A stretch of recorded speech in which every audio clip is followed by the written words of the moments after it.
everyone, can you hear me okay? We're good, yeah. Nice one. Okay, so I'm going to kick things off with a quick question. Who has Sweatcoin currently or at some point downloaded on their phone? And don't be polite.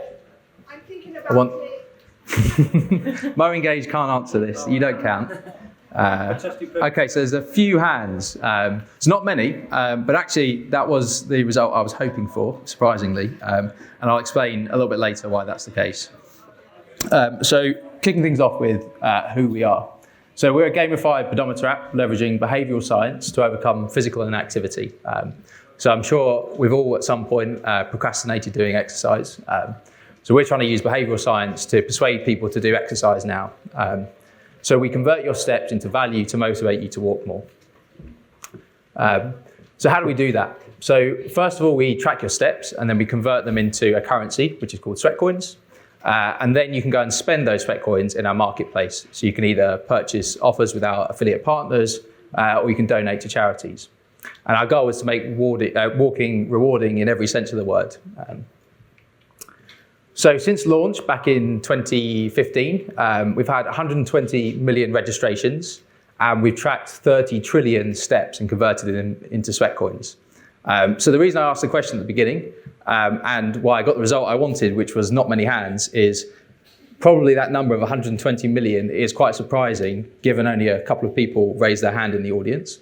But I think that's testament to the fact that our acquisition growth engine works as we want it to, because most of you in the audience are too affluent to download Sweatcoin. You're not our target audience. So the fact that not many of you installed it kind of indicates that our growth engine is working as we want.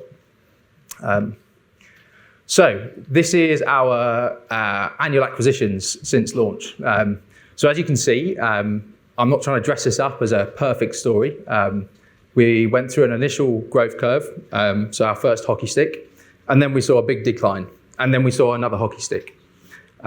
So can anyone guess what might have happened at the beginning of 2019, which caused this decline here? COVID. That was the beginning of 2020. 2019, anyone? Nope, that's when I joined Sweatcoin. It took a couple of years to work out what was going wrong, and then we finally worked it out. COVID obviously then didn't help in 2020 when it continued to go down. But then 2021 and 2022 is when we saw our second hockey stick. So what I'm hoping to share with you guys today is effectively like a chronology of our story to work out how we've built our growth engine. It's a bit of a retrospective story. In hindsight, everything makes sense. At the time, we didn't really know what was going on. And now we think we understand what's going on. And hopefully we won't see another decline, but who knows? So 2016 to 2021, I've classed this as kind of like our learning phase. So it took us 5 to 6 years to really understand and fine tune our growth engine. And it took an awful lot of experiments. Many of them failed. And also it required plenty of luck for us to actually really work out what was working for us. So that then leads to 2022. So just looking at some numbers we've achieved this year. So we've achieved 66 million registrations in 2022. The most amazing thing of that, in my view, is that 40 million of those cost us absolutely nothing at all. And our average cost per install across all of those was just 10 cents. And that led to us being the most downloaded health and fitness app in 2022. So these numbers, we're a high volume, low LTV product.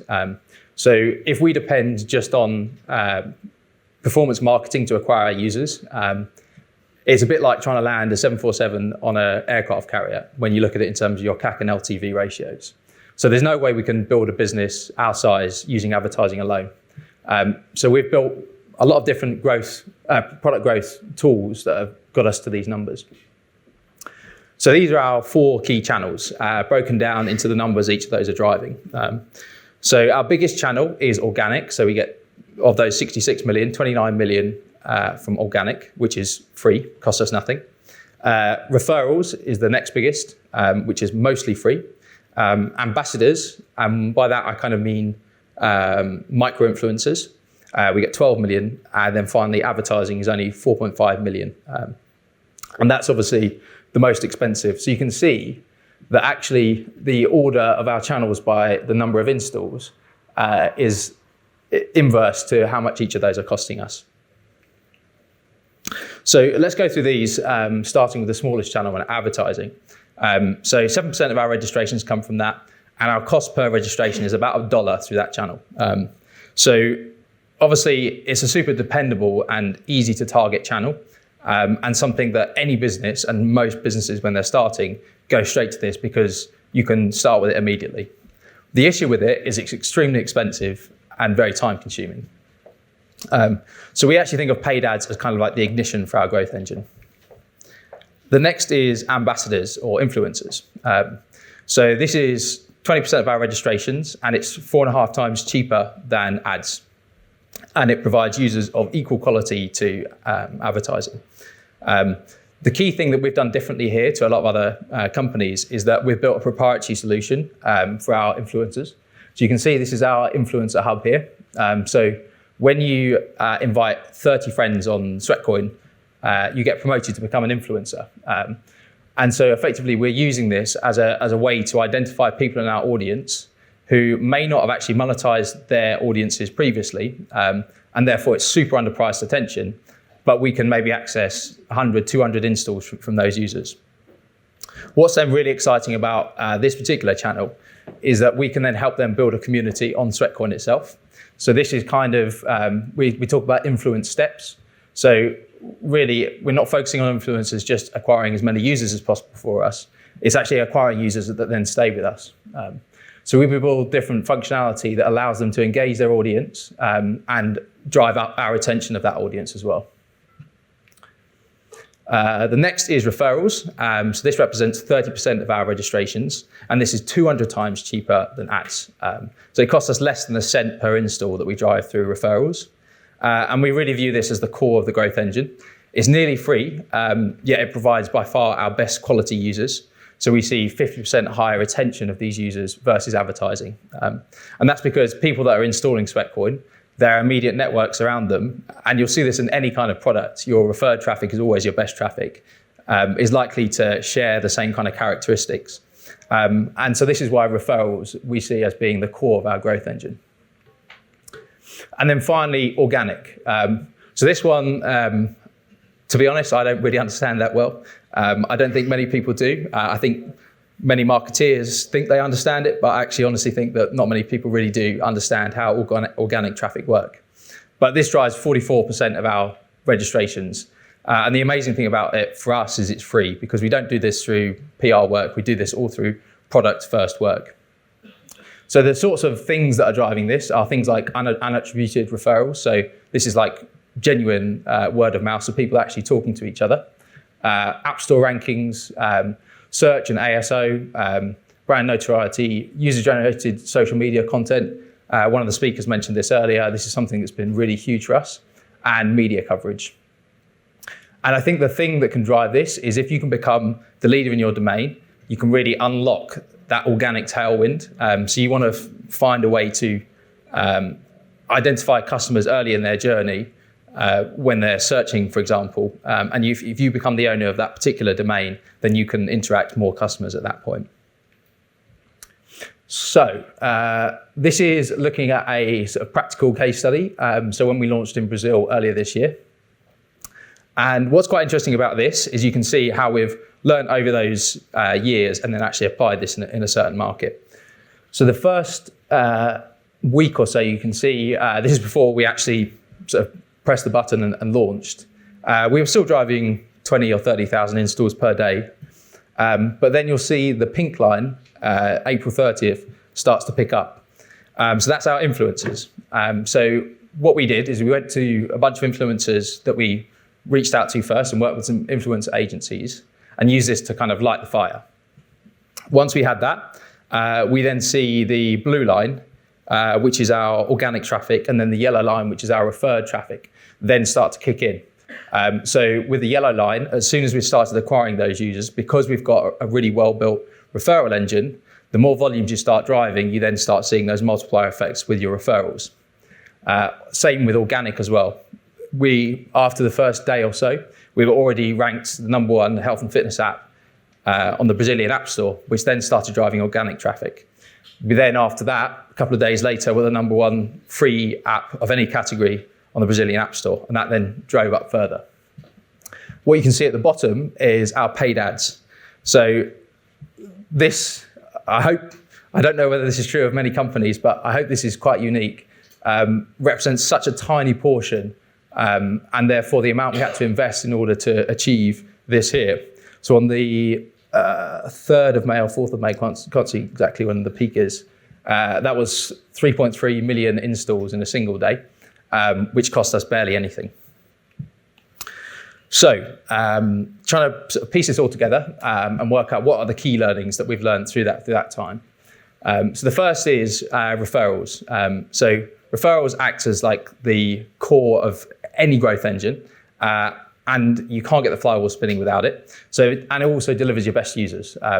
So I can't stress enough for any earlier stage companies, double down on referrals, spend all your time building a really core referral engine.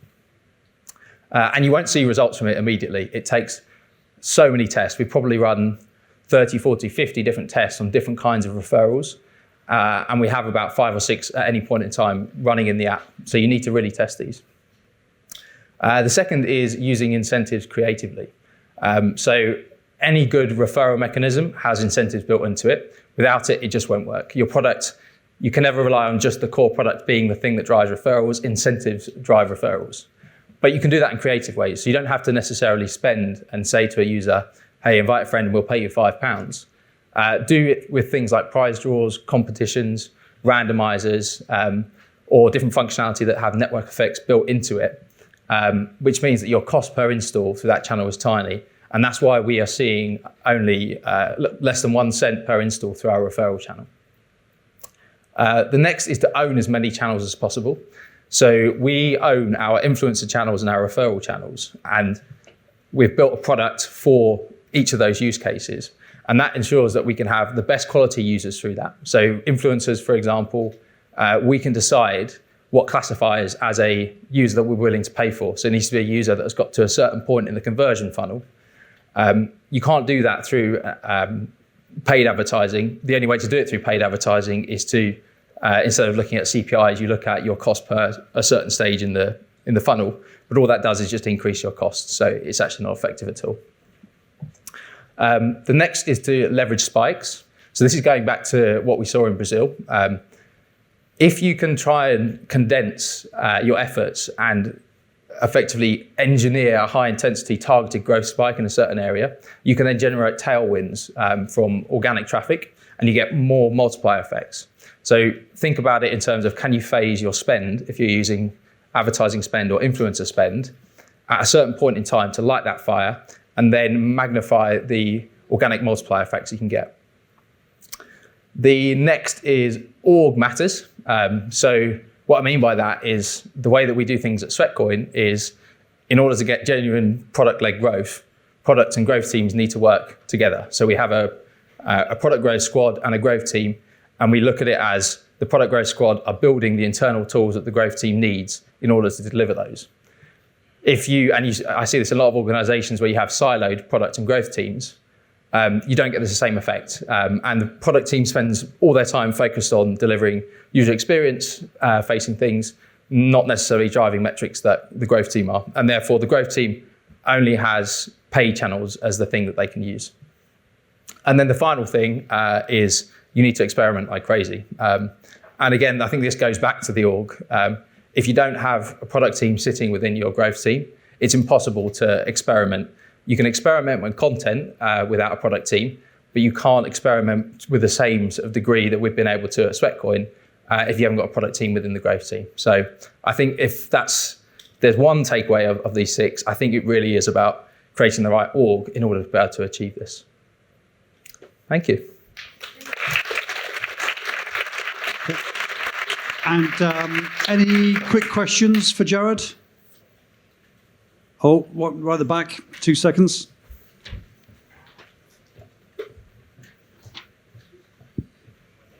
Yep. Hi, thanks for the presentation. I'm glad that you talk about having product and growth team work together, not in silos. I was wondering, did you make any org changes in terms of the collaboration between product and growth team? Did you create particular positions or divisions within product team dedicated to growth? Yeah, so we have a product growth squad, and their whole objective is to basically serve the growth team in terms of building tools for influencers, different campaign tools and different referral tools, so that the growth team can then leverage those. And that product growth team, that's their sole focus. So they're not distracted by building other things for users. Their core objective is driving user-generated registrations. So I think, and that's the key thing for us, is that the growth teams focused on paid acquisition and then using those tools that we build for them. And then the product growth teams focused on specifically user-generated registrations. And influencers we see as falling under that because, and you'll see this in any products, you'll have ambassadors or micro-influencers using your product. So you can acquire them through your audience already, and they're going to be naturally your best influencers. So find ways to identify those users and build products where you can actually serve their particular use case. Perfect, thanks. I've just realised it's very dark from back here as well. I can hardly see you. But yeah, one more question over here. It's probably not a good thing. It wasn't actually a question. I just wanted to say thanks for being so transparent about the strategy and all the numbers. Really refreshing and made that presentation super interesting. So thank you. Appreciate it. Well, the founders haven't seen this, so they might not be. One more question and we'll head off. Hi, I'm Bella. I'm head of growth at B2B FinTech Equals Money. We've come a really long way in sorting out attribution and tracking. Over the past year, we can now actually get sources for lots of our leads, but there's still, because the buying cycle is up to 6 months, people will go away. There might be the different person the influencer will fill in the form. So we're trying to look at trends, but do you have any advice for how to communicate to stakeholders? They might say, we do have some ad spend and there may not be necessarily trackable ROI. Do you have any advice for kind of managing stakeholders in terms of the data isn't always going to be 100% reliable, but we should crack on ahead with some stuff anyway? And so what is it that you're trying to drive as your objective that you want to convey? Customer acquisition really, and then driving value from those customers. And the issue you're having is driving ROI through paid channels. Correct, yeah. And you want to do more paid, or you want to find different ways to... Yeah, it's really interesting what you say. I think potentially not. I think that there are a number of channels, and we've actually just aligned our product and growth teams. We've now got engineers and product people dedicated to it. It's a case of, it's not just kind of the ROI on ad spend, but it's ROI on time as well. Mm-hmm. And when you can't attribute correctly, this effort can't turn into this result. Sometimes it just feels quite frustrating in terms of knowing whether to carry on or to kind of stop and change direction. Yeah. So I think going back to the experiment point, you can't do that without a really good A/B testing infrastructure.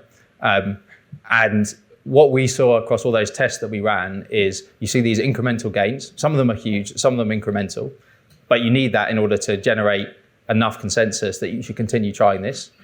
Also, one of the benefits of having a really good A/B testing infrastructure where you can really drill down into the data is the tests that fail also give you insights. So you can learn why it failed, like breaking down like a funnel to identify at a certain point in the funnel it was breaking. Maybe you've got that particular audience you can then reach out to, you can run surveys on. So I think that's probably the key thing to get consensus is building a really solid A/B testing infrastructure so that you've got data that you can use to back up your position. Thanks. I really enjoyed your presentation as well. Thank you. Thank you. Thank you very much. Gerard, thank you again. Appreciate it. Thank you. Thank you.